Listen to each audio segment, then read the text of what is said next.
All right, well, let's get some more analysis from Jordan-based analyst Professor Ibrahim Allouche. Mr. Allouche, if Gaddafi is indeed dead, doesn't this beg the question, why did he try to flee to another country or at least escape the decisive battle for Sirte?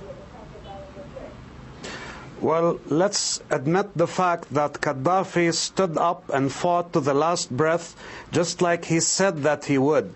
The guy could have escaped, like you said, and he could have, ran away, but he didn't. He fought and he gave away his sons as fighters in this fight, just like he promised. So I think what we have here is a heroic last stand in the defense of Libya against a NATO-backed invasion.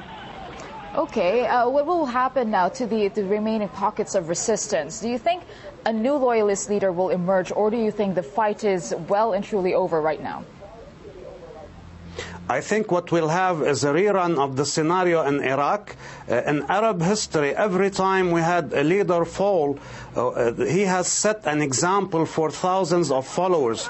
This has happened in Palestine and Iraq and several other places. The fact that Gaddafi chose to fight to the death will give an example to all those who reject NATO intervention in Libya. Okay, if now that there are reports that he has died, I mean, before the rebels had been saying that they would have liked to see Gaddafi stand trial, what do you think we would have learned about the events we witnessed in Libya if he had stood trial?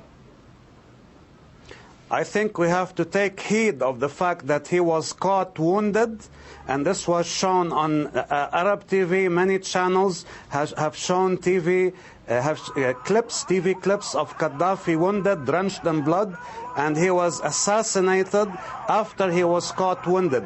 This is a very heinous crime against a wounded man, and the Arab public will see it as such. I have met tonight several people. Yes, Mr. Several Allouche, people who dislike him. Though, that, I mean, he had been accused, Gaddafi himself had been accused also of killing a lot of people. So how do you put that into the context of what you're saying? Okay, a man has been injured and killed.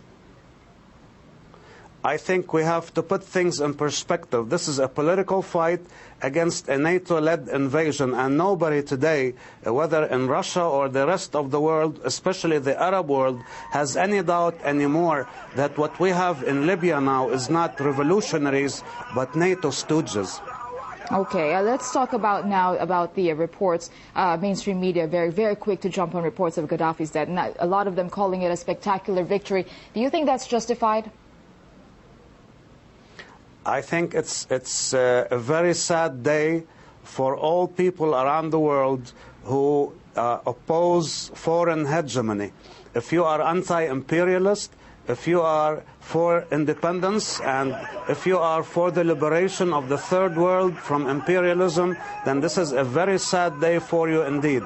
The only people rejoicing in Amman today are the Muslim Brotherhood and their supporters. So other people are asking questions. I was saying earlier that I've talked to people who dislike Gaddafi, who dislike the way he was killed. They think this tells you something about the morality of the so-called revolutionaries.